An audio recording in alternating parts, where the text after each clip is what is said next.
iconic Summit House on top of America's mountain won't be there much longer. The visitor center was built in the 60s and will soon be torn down.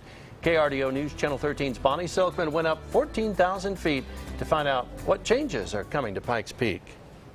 One of the interesting things is that, we now have 14,110. However, they changed the definition of mean sea level. So now, technically, we're standing about 14,115. So one of the big improvements we're going to make is updating our sign. I think we're really missing the chance for the interpretive part of this mountain. It's iconic, it's national, and we really need to express that. Also, I think we have permafrost issues up here. So we have differential settling that we have to take care of for the new building. This view of the rock pile you see here, somewhere in there is where we're going to really actually locate the new visitor center. For 20 years, Jack Glavin has been working above the clouds. He says something has been missing at the summit. Now he says it's time to show off Pikes Peak's beauty, history, and culture to its fullest potential. Part of our goal is to restore some of nature up here too, and tell that story of how plants, vegetation actually survives at 14,000 feet. Even 14,000 feet, being able to experience the extremes of weather, physiology that's going to happen as you come up here from sea level or from Colorado Springs up. What happens to your body?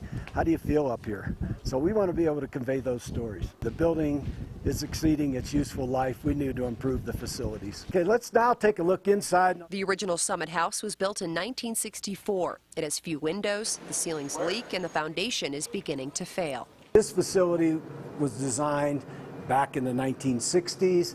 It's adequately served us for about 50 years, but it is starting to show its age. Obviously, a lot of changes coming to Pikes Peak Summit House, but you'll be glad to know one thing is not changing. These world-famous donuts aren't going anywhere.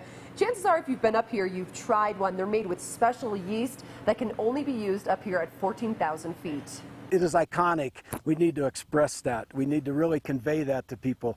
It's the mountain as well as the facility up here. So we need to combine that with nature, and I think that's our challenge.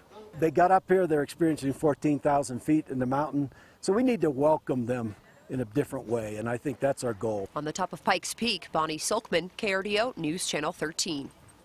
If you'd like to share ideas and feedback on the project, the Forest Service is holding an open house in Colorado Springs today. You can stop by Library 21C on Chapel Hills Drive anytime between 3 and 7 p.m.